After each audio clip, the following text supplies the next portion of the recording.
Before I start this video, please subscribe to our channel. Story 1. I used to own many dolls and stuffed animals as most 7-year-olds would. I believed in magic and had a huge fantasy. I even believed my dolls could move and do things when I wasn't watching, like in the Toy Story. I always wanted to see my dolls move, but unfortunately never saw it.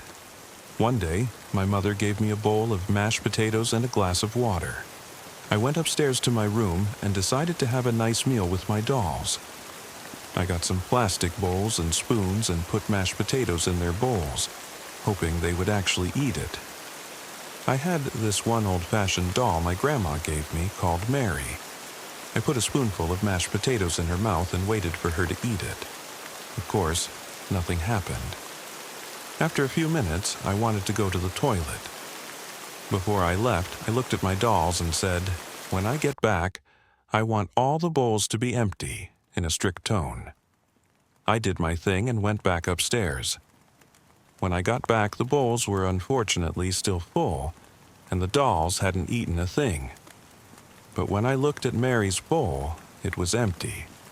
I was kind of shocked. I looked at Mary, and her mouth was dirty, as if she had been eating in a messy way. I rushed downstairs to my sister and mother and asked them if they had fed the doll because the bowl was empty.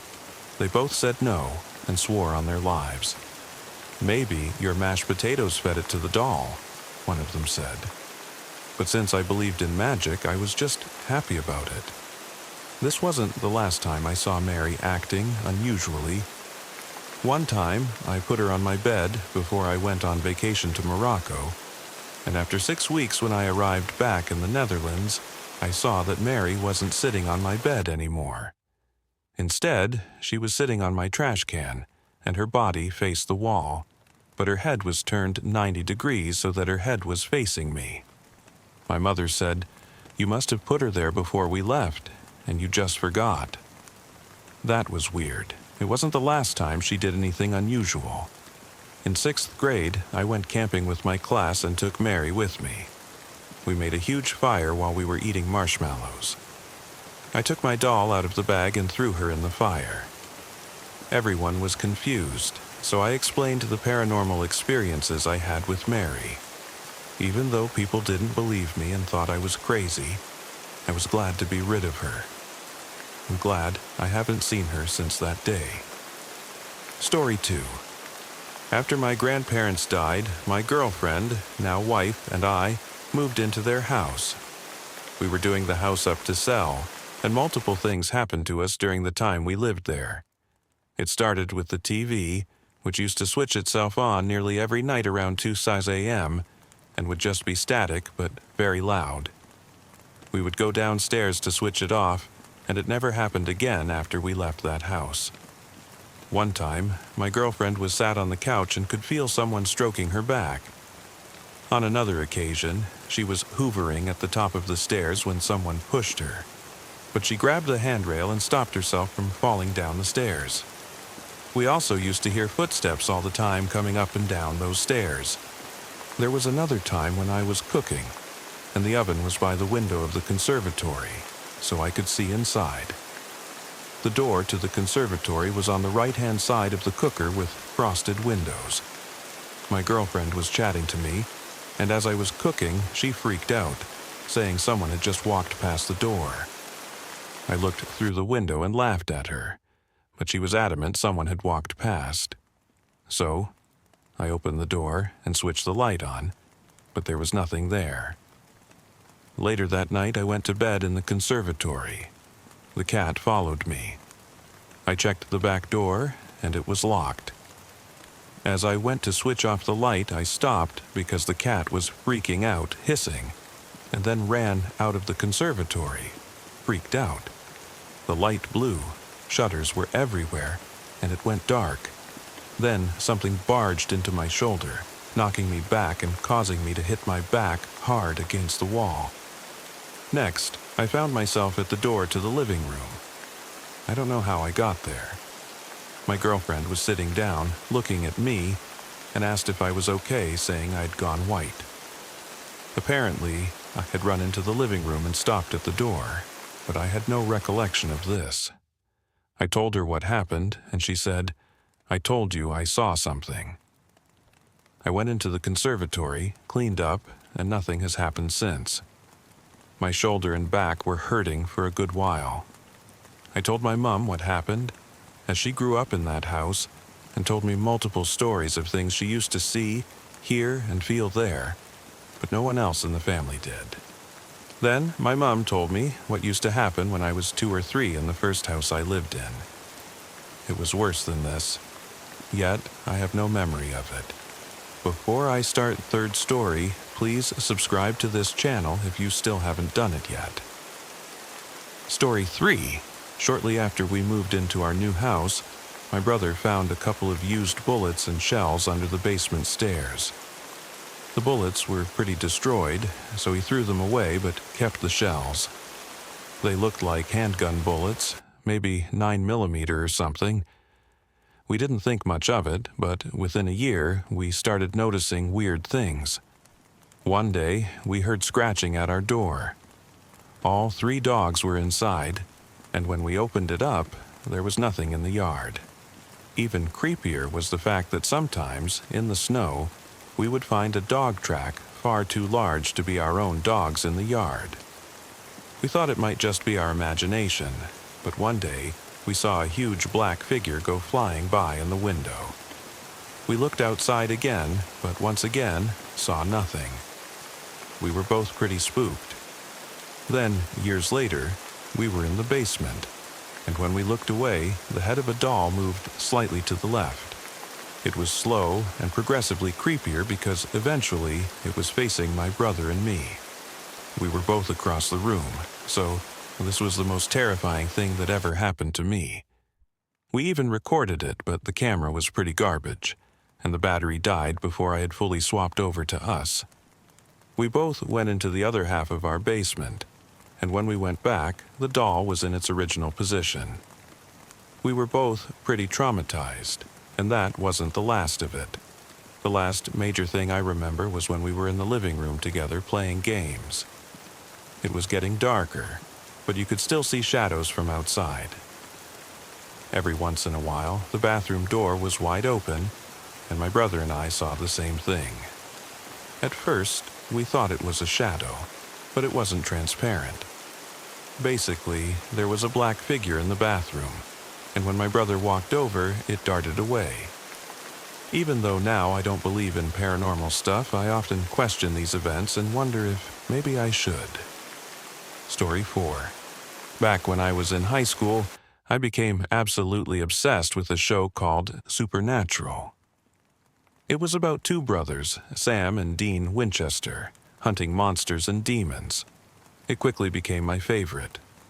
I've always been interested in the paranormal world, perhaps a little too much, and watching the show only made my curiosity grow. In the early seasons, they would show exorcisms and various rituals, chanting spells and other supernatural events. Watching these intrigued me, so I wanted to learn more and see if the spells were real.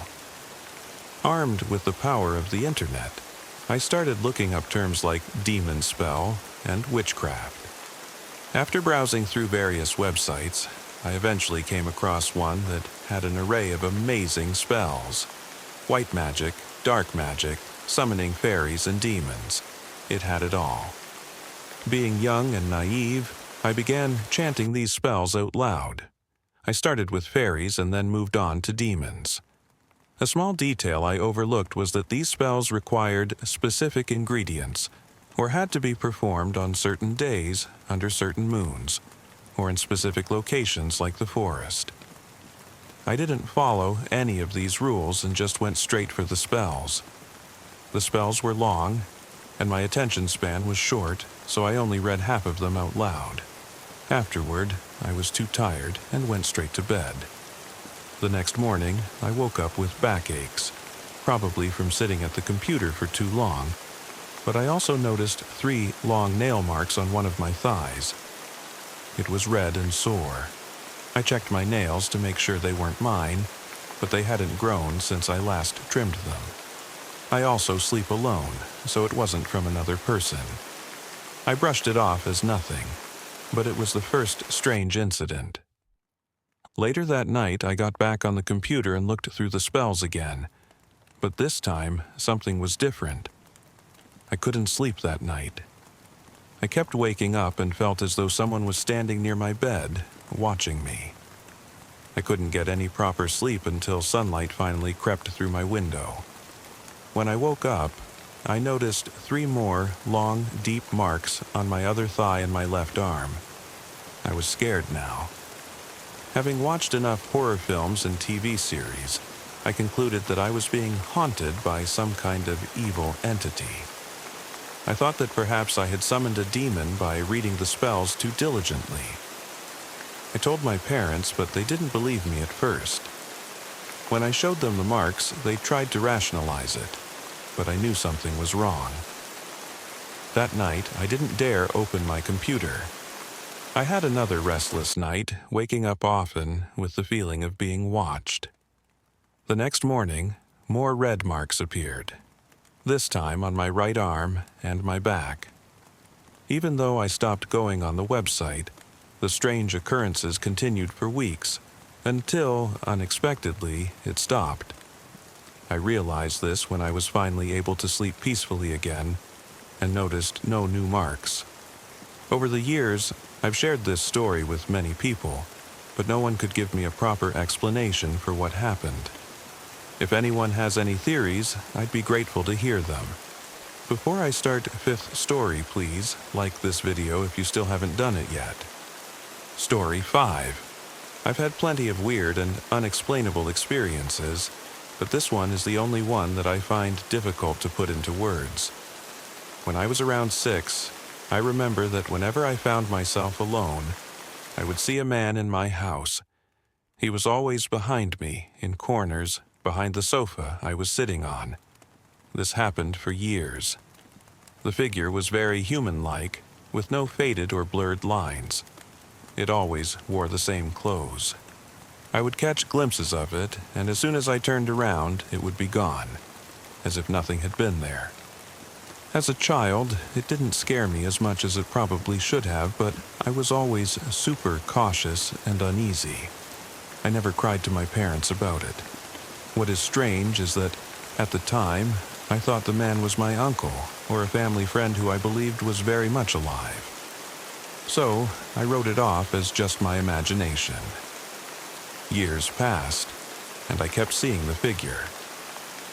Eventually, I realized that I had never seen this man in real life. There were no pictures of him, never any meetings with family, so how could I possibly feel like I knew him? How could my brain have invented this character and backstory?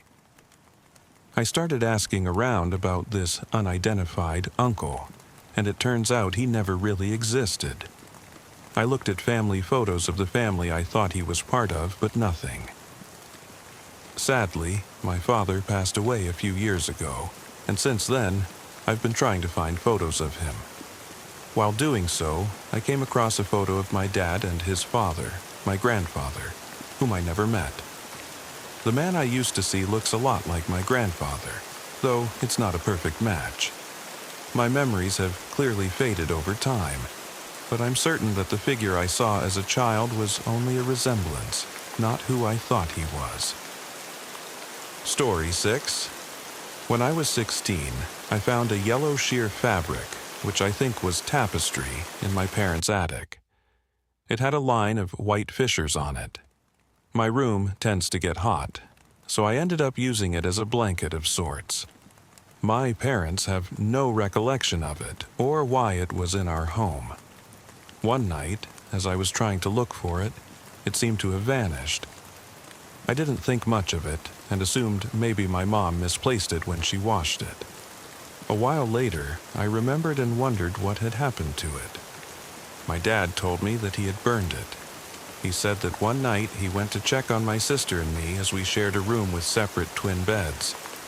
He told me that when he looked at my bed, it seemed like no one was sleeping there.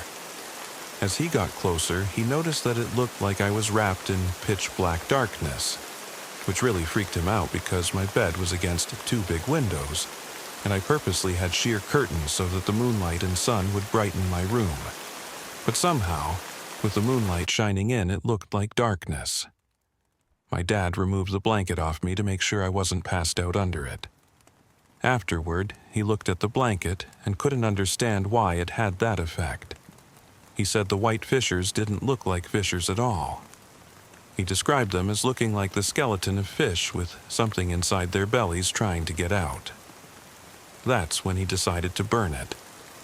Honestly, I don't know what to think to this day. I never felt anything wrong with the blanket itself.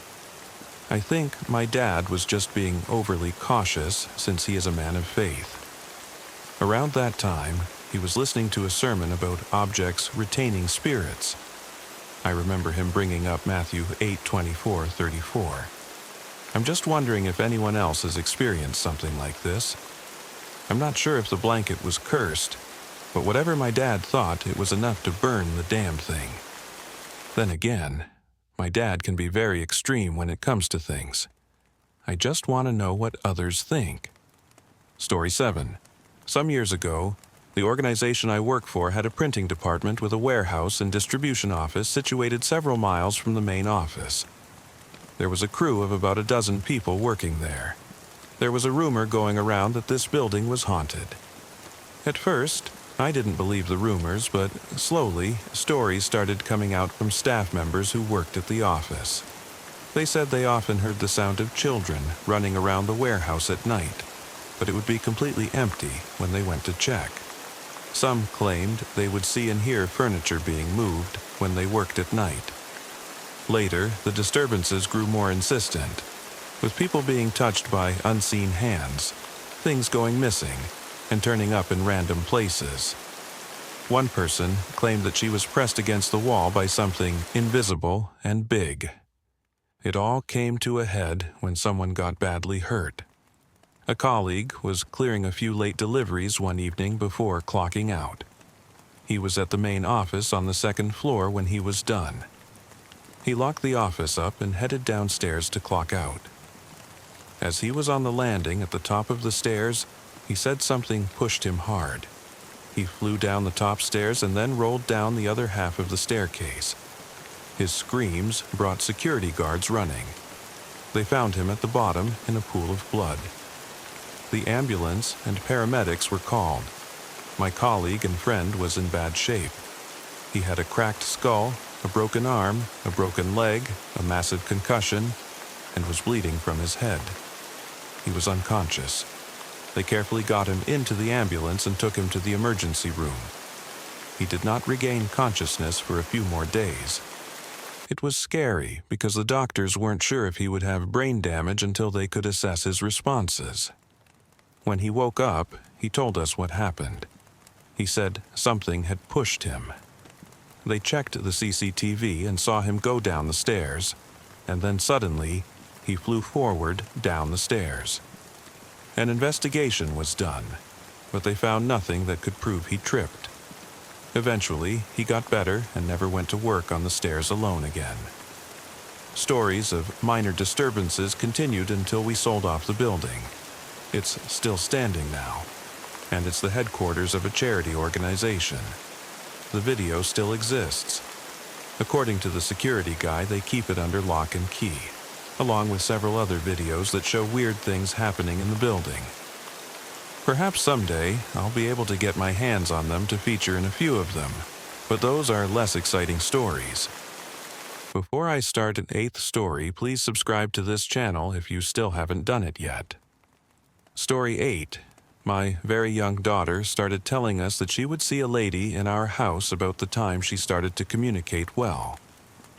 She described the lady as always wearing brown, and we called her the lady.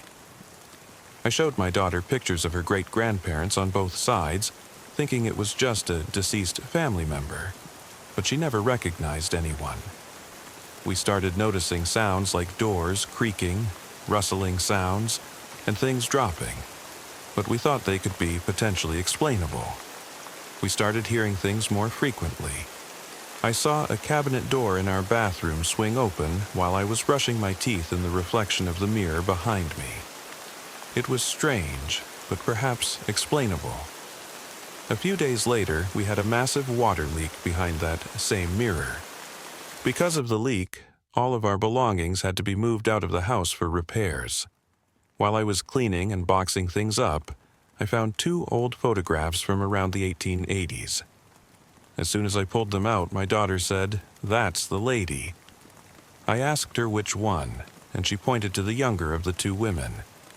We asked her 3 times throughout the day about the photographs, and each time she picked out the same lady. We also noticed the lady in the photo appeared to be wearing brown because of the type of photography. We took the photographs out and moved them to my new art studio, which is still in progress on our property. Since removing the old photographs, we haven't heard any strange noises in our house.